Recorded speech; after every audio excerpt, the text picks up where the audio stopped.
지금은 아는 것이 힘이다. 시간입니다.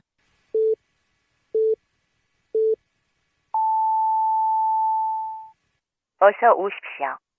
오늘 모닝 이슈에 오신 걸 환영합니다. Eyes in the sky, gazing far into the night. I raise my hand. 내일부터 모레까지 서울광장에서 퀴어 축제가 열린다고 합니다. 퀴어 축제란 성소수자들의 기본적인 자유와 인권을 보호하자는 의미로 기획된 행사로 서울 퀴어 축제는 올해로 벌써 18회째를 맞이한다고 하는데요. 그런데 일부 기독교 단체 등에서는 퀴어 축제에 대해 상당히 부정적인 시각을 가지고 있습니다. 동성애를 인정하면 에이즈가 창궐하여 나라가 망한다는 식의 이야기를 하기도 하죠. 그런데 이들이 정말 좋아하고 또 열렬히 지지를 보내고 있는 미국의 경우에도 주한미국 대사관에서 성소수자를 상징하는 무지개 깃발을 행사 기간 내내 개항한다고 합니다. 그리고 이들이 그렇게 좋아했던 리퍼트 전 주한미국 대사는 대사 재임 시절 퀴어 축제에 들러 축사를 하기도 했다고 합니다. 성소수자를 인정하면 동성애가 막 전파된다? 글쎄요, 전 아니라고 생각합니다.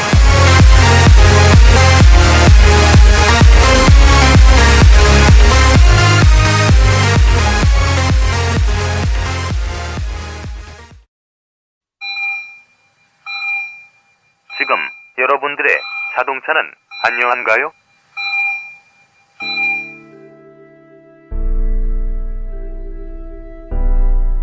자동차는 편리한 교통수단이기 전에 나와 내 가족의 소중한 생명을 지켜주는 또 하나의 나입니다. 자동차 역시 우리들처럼 정기적인 건강관리가 필요하며 아플 경우 치료와 수술이 필요합니다.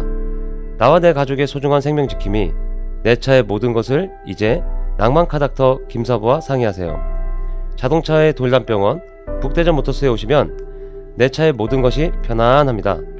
내 차를 위한 엑스레이, CT, MRI 등 최신 장비와 대한민국 최고의 자동차 엔지니어인 저 낭만카닥터 김사부를 만나실 수 있습니다. 북대전 IC에서 테크노밸리 방향 언덕 위의 하얀 집, 정신병원 아닙니다. 이상 여러분들의 자동차 주치 낭만카닥터 김사부였습니다. 시민단체들로부터 들어보는 생생 리포트. 시민통신.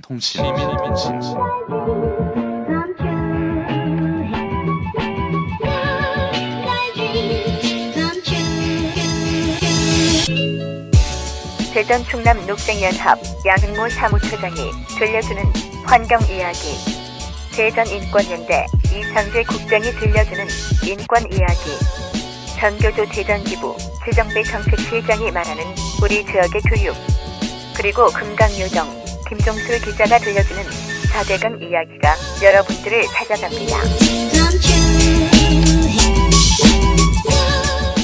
지금 팟빵이나 유튜브, 페이스북에서 아는 것이 힘이다를 검색해주세요.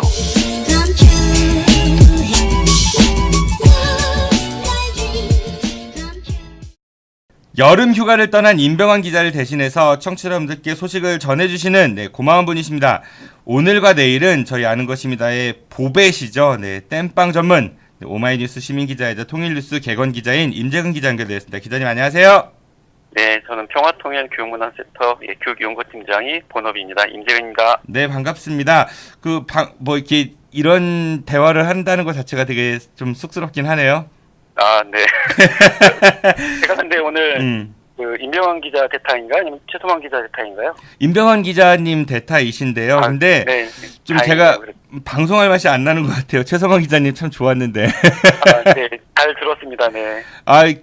갑자기 분위기가 화사 모드에서 칙칙 모드로 바뀌어가지고 네. 좀 기분이 좀 잡치긴 하지만은 그래도 저도 지금 목에서 지금 가래가 끼고 있으니까 네. 그래도 즐거운 마음이란 척하고 뭐 소식 전해주신다고 했으니까 한번 드러나 보도록 하죠. 어떤 얘기해 주실 건가요? 첫 번째 소식은 대전시가 오늘 19일 월평 근린공원 개발 사업에 대한 재심의를 이제 진행한다고 합니다. 일부 환경단체 등의 반발이 지속되고 있는 가운데 사업 재개에 대한 목소리도 있어서 재심의 결과가 관심이 높다 이런 보도입니다. 충청투데이 보도인데요. 지난 5월 첫 심의에서 월평공원 시설 전반에 대해서 검토는 이루어졌지만 최종 결론을 내리지 못했고 심의 과정에서 여러 가지 보완할 사항 등이 이제 거론되면서 결국 재심의하기로 이제 의견을 모았었죠. 무엇보다 이번 심의 과정에서 이제 관심이 높은 것은 이제 비공원 시설인 아파트 위치인데요. 현재 개발에 참여한 민간 업체는 월평공원 갈마지구에 2,730세대, 정림지구에 1,623세대의 아파트 건설을 계획하고 있습니다. 월평공원 개발 사업 재심의가 순탄하게 이루어질지는 미지수인데요. 지난번 심의에서도 이제 환경단체 등이 회의장 출입문에서 이제 반대 시위를 좀 했었고요. 이 같은 상황에서 심의를 참여하는 위원들에게는 적지 않은 부담이 될 거라고 예상하고 있습니다. 갈마동 쪽에는 지금 현재 원주민들이 많이 거주하고 계신데 이 기사 보면서 그런 걱정이 되더라고요. 우리가 흔히 말하는 왜 개발 때문에 사람들 이렇게 밀어내고 거기에 뭐 아파트나 뭐 높은 건물 짓고 이런 거 있잖아요. 예전에 우리 서울올림픽 한다고 했을 때도 주변 경관 정리한다는 그런 명목 하에 그 원주민들 쫓아내고 막 그런 게 좀 연상이 돼요.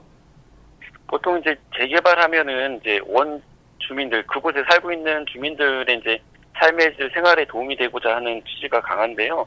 실질적으로 원주민들의 정착률이 뭐 50% 미만이라는 이야기들이 많거든요. 그리고 또 하나는 이제 환경 문제도 지금 이 갈마 공원에서는 이제 환경적인 효과가 큰 곳이다라고 하고 있기 때문에 환경단체에서는 지금 이제 강하게 이제 반대하고 있는 상황입니다. 갈마동 주민들 같은 경우는 또 거기 지금도 교통 대란인데 그렇게 대규모 아파트가 들어선다고 하면 2,700세대면 엄청나게 큰 거거든요. 뭐 대전에서 거의 뭐 손가락 안에 드는 규모로 지금 보여지고. 그러니까 대전시가 지금 각종 이 개발 사업 이거 말고도 뭐 친수구역 갑천 친수구역 개발 사업도 있고 뭐 또 얼마 전에는 유성 그 복합터미널 관련한 이야기들도 있고 그 관련해서 대전 도시공사 박남일 사장이 이제 사퇴 의사를 밝혔다고 하더라고요. 네, 그 퇴진 압박을 받아온 박남일 대전 도시공사 사장이 지난 11일 저녁 권선택 대전시장에게 사의를 표명한 것으로 확인되었습니다. 디투뉴스 보도인데요. 유성 복합터미널 사업과 관련해 여론의 질타를 받아온 데다가 노동조합이 사장 퇴진 운동의 수위를 높여 출근 저지 압박에 나선 점, 그리고 대전시가 감사를 통해 경고처벌을 내린 점 등 복합적인 요인이 사의 표명에 배경이 된 것으로 분석되고 있는데요. 박 사장은 임기를 1개월 정도 남겨놓은 상황이라고 하고 있습니다. 이 박남일 사장 그 사무실 보니까요. 네네네. 자물쇠가 11개 달려있대요. 예, 저 보도 봤습니다. 네. 그래서 이제 기자가 질문을 한 거예요. 뭐 이렇게 자물쇠가 많냐 그러니까 아니 집에도 도둑 들어올지도 모르고 그래서 자물쇠 하지 않느냐 이게 뭐 잘못됐느냐 이런 식으로 대답하셨더라고요. 집에 보통 11개 정도 자물쇠를 집에는 몇 개나 지금 자물쇠를 채우고 있는지 궁금하고요. 혹시 뭐 자동차 같은 경우도 별도의 잠금 장치를 하고 다니는지 궁금하네요. 그런 거 있잖아요. 옛날에 영화 보면 속옷에 자물쇠 채우는. 그리고 이분이 이제 아프셔가지고 병원에 이제 입원하셨다고 했는데 그 병실을 한동안 비우고 있다가 그게 또 이제 보도가 돼가지고 본업을 치러서 이거 꾀병 아니냐 이런 또 질문을 받으니까 아니 아무리 공기업 사장이라도 개인적으로 아픔까지 내가 얘기해야 되냐 이렇게 말씀하셨다고 하더라고요. 보통 아프면 어디 아프다 이렇게 해야 소문이 많이 나야 좀 빨리 치료가 될 텐데 치료를 좀 늦게 받고 싶은 생각이신 것 같고요. 이번 그 박남일 사장의 사의 표명에 대해서는 이제 도시공사 노동조합에서는 우선은 환영의 이제 입장을 좀 표현했다고 하고요. 그 이용혁 그 노조위원장은 잃어버린 3년 도시공사를 어떻게 해서 정상으로 이제 최대한 빨리 돌려놓을까 하는 생각밖에 없다고 이야기를 했다고 합니다. 알겠습니다. 네, 월평공원 관련해서는 그 대전시가 시민의 의견을 좀 더 많이 경청했으면은 원래 경청과 소통이 이제 권선택 시장님의 그런 주요 그 슬로건이니까 꼭 지켜줬으면 좋겠다는 생각이 드네요. 네, 다음 소식 부탁드리겠습니다. 예, 다음 소식은 혹시 그 정 PD님 음주운전 잘 하세요? 저는 안 합니다. 그러신가요? 네. 그 지난달 이제 음주운전으로 물의를 일으킨 그 자유한국당 소속의 윤홍창 충북도의원이 그 의정 대상으로 이제 수상된다라는 소식인데요. 훌륭하신 분이네요. 네. 지난 12일 충북도의회는 전국 시도의회 의장협의회가 주관하는 제4회 우수의정 대상에서 그 이제 윤홍창, 그다음에 임병운, 최병윤 의원을 수상자로 선정했다고 밝혔는데요. 시상은 이제 오는 17일 대전 ICC 호텔에서 열리는 제4회 우수 의정 대상 시상식에서 이뤄진다고 합니다. 네. 하지만 이제 음주운전을 했기 때문에 지금 숙고 기간인데 자숙의 기간을 가져야 되는데 이런 상을 받아도 좀 이렇게 그 고사를 해야 되지 않느냐 이런 의견들도 나오고 있는데요. 그 이선영 충북 참여자치 시민연대 사무처장은 음주운전으로 무리를 일으킨 지 얼마 지나지 않았다고 하면서 자숙해야 되는 기간인 것을 감안한다라면 준다고 해도 본인이 좀 고사해야지 않겠냐 이렇게 말을 하고 있습니다. 우리나라가 정말 그 음주에 있어서는 굉장히 관대한 편입니다. 음주운전은 상당히 심각한 사회적 범죄인데 보통 우리는 술 마셨으니까 이해해 이런 정서가 깔려 있어가지고 음주운전에 대해서 너무 약하게 생각하는 게 아닌가. 실제로 음주단속에 걸려도 정말 잘못했어라기보다는 재수 없어서 걸렸다 이런 생각을 보통 많이 하시잖아요.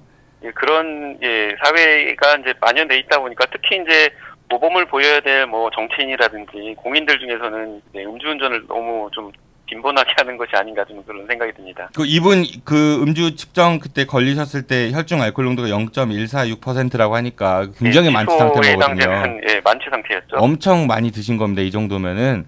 네네. 우리 임재근 기자님도 음주운전 하시나요?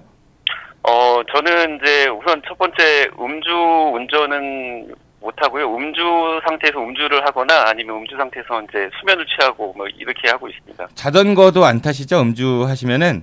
예, 그 정 PD님께서 꼭 그 술 먹고 자전거 탈 때는 끌고 가라고 그래가지고 네. 그 요즘 자전거 끌고 다니고 있습니다. 그 대전시 의회에서도 얼마 전에 윤진근 의원이 음주운전에 걸려가지고 지금 네네네. 원래 음주운전이 걸려서 검찰에서 통보가 가면 5일 이내 윤리위를 소집해야 되는데 대전시 의회가 2달 넘도록 안 해서 네. 제가 이제 저희 프로그램에 오늘 2부에 이제 박정현 의원이 출연하시는데 지난주에 이제 한참 따졌어요 이걸요. 그러니까 잘못했다고 이제 사과를 받아냈고요. 11일, 그러니까 화요일에 그 윤리위를 열기 위한 간담회가 열린다고 했으니까 아마 열렸겠네요. 이따 여쭤보도록 할게요. 근데 이게 징계 수위가 제일 약한 게 경고래요. 경고는 그냥 뭐 형식상 징계죠. 너 조심해! 뭐 이런 거니까. 그리고 그 다음 높은 수위의 징계가 공개 사과래요. 의회에서. 그거는 뭐 당연히 해야 되는 자기들끼리 뭐. 얘기인 거고. 그 다음에가 뭐 30일 최대 30일 그 의회 출석 정지? 예. 뭐 휴가라고 생각할 수도 있는 뭐 안 나와. 저도 그런 징계는 좀 받고 싶네요. 그리고 가장 센 게 이제 제명이라고 하더라고요. 제명이면 의원직을 상실하게 되는 건데 이제 여기서는 이런 논란이 있을 수도 있죠. 예. 그 주민들한테 선출된 거를 다른 네네. 쪽에서 이제 그 직을 잃게 한다는 게 과연 이제 합당한 것인가? 그런 건 한번 생각해 볼 수 있을 것 같아요. 그래서 저는 다른 뭐 이렇게 방식의 처벌 같은 건 없을까요? 현재 대전은 없다고 하고요. 그래서 저는 이제 그런 생각을 해봤습니다. 음주 걸리셨으니까 이제 음주 피켓 하지 맙시다 이런 거 본인이 먼저 음주운전 추방본부 만드셔갖고 잘못했습니다 하고 뭐 서대전 내거리에서도 계시고 어디도 계시고 자진해서 먼저 나처럼 되지 맙시다 이런 모습 보여주시면 오히려 시민들이 처음에는 웃어도 나중에는 그 진정성을 좀 알아주지 않을까. 마치 그 옛날 착하게 살자 뭐 이런 느낌이 아니면 향후 6개월간 뭐 이렇게 음주 금지 뭐 이런 거. 그건 근데 우리가 감시할 수가 없잖아요. 뭐 스스로 양심에 맡겨야죠. 뭐. 스스로 그 정도 양심이 있으면 음주운전을 안 하지 않겠습니까? 네, 그러네요. 네, 음주운전은 하시면 안 됩니다. 이거는 그냥 단순히 걸려서 벌금 내고 이 문제가 아니라 정말 남의 소중한 가정을 파괴할 수도 있고 소중한 생명을 뺏을 수도 있는 그런 아주 중범죄가 될 수 있으니까 음주운전을 안 하시는 게 정답인 것 같습니다. 다음 소식 전해주십시오. 다음 소식은 이달부터 모든 공공기관에서 시행된 블라인드 채용이 8월에는 지방 공기업 그리고 9월부터는 모든 지방 공공기관 순으로 순차 확대된다는 소식입니다. 충남일보 소식인데요. 행정자치부는 9월부터 블라인드 채용기관을 지방 공기업에서 663개의 지방 출자 출연기관을 포함한 지방 공공기관 전체로 확대한다고 10일 밝혔습니다. 이에 따라 지방자치단체의 평가를 받는 지방 출자 출연기관은 지자체별 교육을 거쳐 블라인드 채용을 시행하게 됩니다. 앞서 정부는 7월 중 332개 공공기관 전체에 블라인드 채용 가이드라인을 배포한 뒤 전면 시행에 들어갔고 8월부터 149개 지방 공기업에서 블라인드 채용을 실시한다고 밝힌 바 있습니다. 블라인드 채용은 채용 과정에서 편견이 개입될 수 있는 출신지라든지 학력 등을 요구하지 않는 것인데요. 이에 따라서 입사 지원서의 출신 지역, 신체 조건, 학력, 사진을 기재하고 부착하는 게 금지됐다고 합니다. 임재근 기자님한테는 뭐 때로는 희석일 유리하죠, 수도 있고 예, 예. 불리할 수도 있고 그러네요. 그 왜 아니에요, 그러냐면은 예. 유리한 거는 본인 카이스트 출신이잖아요. 또 아니, 대한민국 최고의 뭐 공부 잘하는 사람들이 가는 학교. 그래서 페이스북에도 딱 써놨잖아요. 자기 카이스트 나왔다고. 그렇게 네, 따지면 유리한 건데 이제 사진으로 따지면은 좀 예. 네, 그러니까 예. 양날의 검이네요. 이거 완전히 우리 임재근 기자님한테는. 근데 대부분 사람들한테도 이제 그런 측면이 있긴 한데, 이제, 편견 없이 누구에게든 공정한 기회를 주자라는 취지에서는, 바람직한 제도이긴 한데, 문제는 이제 편법을 어떻게 좀 방지할 것인지, 그리고 더 중요한 거는, 취업의 기회를, 많이 이제 양질의 취업의 기회를 늘리는 것이 더 중요하지 않을까 생각하고 있습니다. 그러니까 지금 조금 전에 편법 얘기하셨지만은 가령 뭐 출신 학교라든지 이런 걸 적지 않다 치더라도 예를 들어 이제 그 항목에 보면 아래 직무 관련 주요 내용 이런 게 있는데 뭐 저는 땡땡 뭐 미인 대회에 출전한 경험이 있어서 그거를 네. 활용해서 홍보를 잘할 수가 있고 그리고 네. 법조인인 아버지와 뭐 그렇게 그런 거 할 수 있죠. 교육자인 어머니의 영향을 받아서 뭐를 했고 이런 것도 쓸 수 있잖아요. 네, 그렇죠. 그러니까 네. 간접적으로 우리가 일명 쓰리쿠션 기법으로 할 수 있기 때문에 이런 걸 좀 잘 걸러낼 수 있는 그런 장치였으면 좋겠다라는 생각이 들어요. 네, 맞습니다. 그리고 하나만 더 말씀드리면은 이게 블라인드 채용이라고 하는데 뭐 이거를 번역하면 깜깜이 채용이라고 번역할 수도 있거든요. 그렇죠. 실질적으로 그러니까, 그 정보가 너무나 부족해가지고 이제 채용하는 이제 심사위원 입장에서는 정보가 너무 없다 이렇게 좀 고통을 호소하기도 한다고 해요. 이제 제가 드리고자 하는 말씀은 그런 측면도 있지만 그게 아니라 왜 꼭 굳이 영어를 써야 되는지 이런 데에서 그러면 우리 깜깜이 채용으로 깜깜이 채용 좀 약간 부정적 의미가 있으니까 그러니까 좀 다른 이름을 이렇게 했으면 좋지 않았을까. 요즘에 이제 영어가 뭐 국제 언어고 그렇게 얘기해서 많이들 활용을 하고 뭐 저도 영어로 많이 섞어서 쓰는 그런 나쁜 습관이 있긴 한데 그래도 이렇게 공식적인 그 새로 만들어진 거 용어를 우리가 정할 때에는 한 번쯤은 좀 고민해보고 만들면 좋지 않을까 그런 생각도 좀 해봤습니다. 네, 맞는 말씀이십니다. 네. 알겠습니다. 저야 뭐 늘 맞는 이야기만 하죠. 네, 다음 소식 전해주십시오. 네, 옛 충남도청사로 문화재청에 이전이 적극 검토되고 있다는 소식인데요. 중도일보 보도입니다. 권선택 대전시장은 지난달 25일 김부겸 행정자치부 장관이 대전을 방문했을 때 중소기업청의 대전 잔류와 함께 문화재청 이전안을 요청하였다고 하는데요. 문화재청도 대전시와 긴밀한 협의를 하며 충남도청 자리에 자신들의 업무 공간을 옮기려는 구체적인 계획을 세우고 있다고 알려져 있습니다.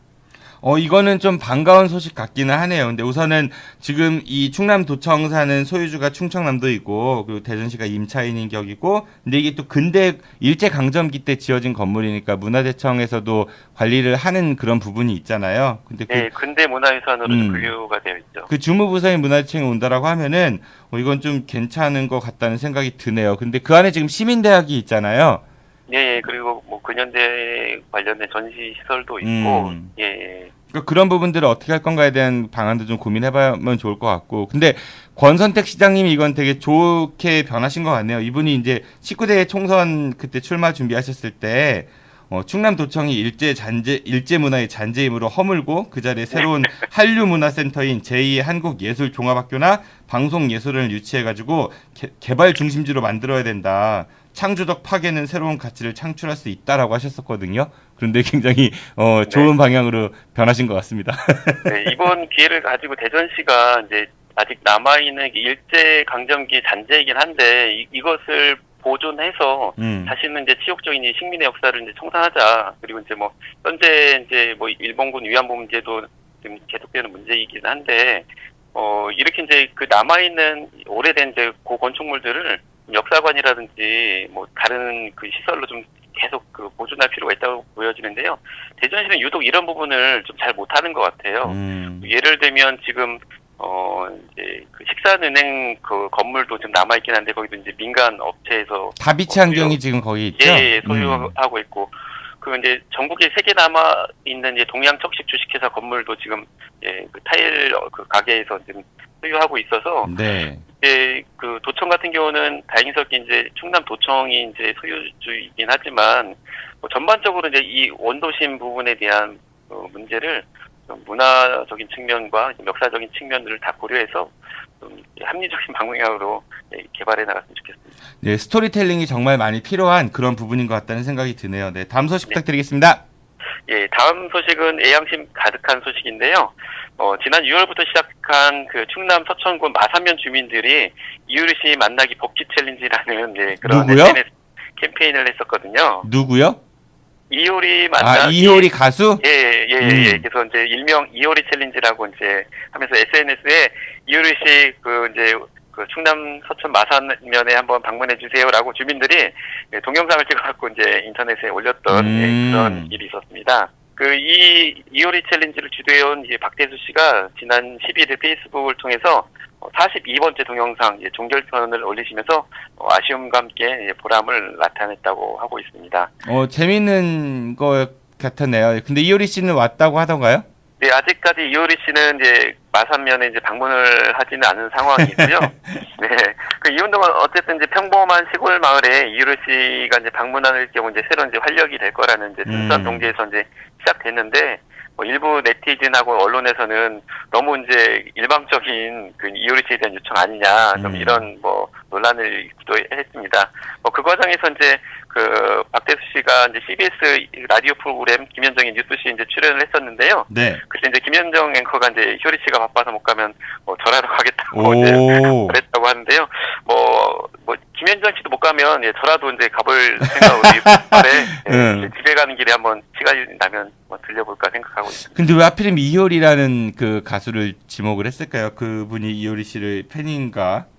그냥 이게 주민들을 대상으로 이제 인기 투표 이제 연예인 중에서 누가 우리 마을에 오면 좋겠냐라고 이제 인기 투표를 했는데 이효리 씨가 이제 1위로 선정되었기 때문에 놀라운 결과네요. 그거야 그 마을 주민들의 성향이니까요. 네. 아니 이효리 씨 같은 경우는 과거에 이제 한우 홍보대사 관련한 논란도 좀 있었었고, 그래서 한우 영농가에서는 상당히 어떻게 보면 안 좋은 이미지도 많았고, 이분이 그 실제로 한우 홍보대사 하면서 6개월간인가 임기가 그랬는데. 그 홍보대사비로 이제 3억 3천만 원을 받으셨다고 하더라고요. 그래서 먹튀 아니냐 이런 얘기도 있었고, 각 그 텔레비전 이제 프로그램 나와가지고 그때 심경 얘기하고 이런 것도 있었긴 한데, 좀 의외라는 생각이 들었습니다. 이효리라는 여러 연예인들 중에서 그 서천에서 이제 그 작은 마을 분들이 이효리라는 연예인을 지목했다는 게 다소 좀 뜻밖이라는 생각이 들어서 말씀드렸습니다. 본인도 이효리 씨 좋아하세요? 예전에 핑클 할 때 팬이었죠. 그래요. 네. 예전 핑클 옛날이네요. 네. 다음 소식 전해주십시오. 네. 오늘의 마지막 소식은 아주 훈훈한 소식으로 마무리 짓도록 하겠습니다. 요즘 뭔일 이슈로 잘 알려진 오마이뉴스 장재환 기자님 아시죠? 그럼요. 요즘 장재환 기자께서 뭔 일이 있다고 합니다. 대전 충남 민주언론 시민연합이 수상하는 대전 충남 민주언론상을 받았다고 하는. 박수. 축하드립니다, 장재환 기자님. 네, 대전 충남 민언련은 상을 주는 이유에 대해 촛불 집회 현장을 기록해 국민의 알 권리와 저널리즘 가치를 실현하기 위해 노력했다고 밝혔고요. 장재환 기자는 수상 소감을 통해서 힘들었지만 역사에 남을 기록이라는 생각에 소명의식을 갖고 빠지지 않고 열심히 보도하게 됐다며 촛불 항쟁의 좋은 결과에 의한 이런 상까지 받게 되어 매우 기쁘다고 수상 소감을 말했다고 합니다. 진짜 그 촛불 집회할 때 하루도 안 빼놓고 가서 취재를 하셨어요, 이분요? 아니요, 몇 번 빠졌습니다. 제가 그때 햇방으로 주말에 그때도 대타로 제가 기사를 썼거든요. 그래요? 참. 그리고 이분 수상 소감을 보니까 그 임재근 기자님한테 고맙다거나 아니면은 정진호한테 고맙다고 이런 얘기 한마디도 없더라고요. 페이스북 댓글에는 저한테는 고맙다는 이야기를 전했습니다. 저한테도 고맙다고는 했어요. 근데 댓글로 내가 하나 올리니까 답글로. 아무튼 장재환 기자님 축하드리고요. 더불어서 그 장재환 기자님 그 오마이뉴스 대전 충청 담당이신데 그 상사가 심규상 기자님이잖아요. 네, 이 기사를 쓴 분도 오마이뉴스 심규상 기자죠. 저는 개인적으로 심규상 기자님을 뵌 적은 아직 없는데 그 우리 임재훈 기자님은 잘 아시죠? 저랑 진짜 비슷하게 생겼습니다. 키도 비슷하고요. 생김새도 비슷하고 헤어스타일도 좀 비슷합니다. 그분한테 꼭 여쭤봐 주세요. 혹시 질투 안 났는지. 중간에 이제 너무나 이제 매일매일 이제 기사 때문에 이제 가정의 아이들도 이제 잘 돌보지 못하다 보니까 이틀 정도, 3일 정도 대신 와가지고 이제 신기상 기자께서 기사를 대신 써주고 그러한 훈훈한 모습도 연출되었었고요. 그리고 참고로 제가 후속 취재한 바에 의하면 네. 그 오마이뉴스 장재환 기자님은 음주운전 경력이 없다고 합니다. 알겠습니다. 네, 오랜만에 대충뉴스 땜빵 하셨는데 역시 네네. 땜빵 전문이신 것 같아요. 언제 들어도 늘 한결같은 그 땜빵 느낌. 네, 무엇이든 띄워드리겠습니다. 알겠습니다. 오늘 정말 고생 많으셨고요. 내일도 역시 한결같은 땜빵 부탁드리겠습니다. 안녕히 가십시오. 예, 내일 뵙겠습니다. 네, 지금까지 대충뉴스의 여름 휴가를 떠난 임병헌 기자를 대신해주신 오마이뉴스 시민 기자이자 통일뉴스 개건 기자인 임재근 기자였습니다. 오늘 2부 박정현의 머슴일기에선 대전시 의회 박정현 의원으로부터 다음 주 개원 예정인 대전시 의회에서 상정될 조례들에 대해서 이야기를 나눠보도록 하겠습니다. 잠시 후 2부에서 뵙겠습니다.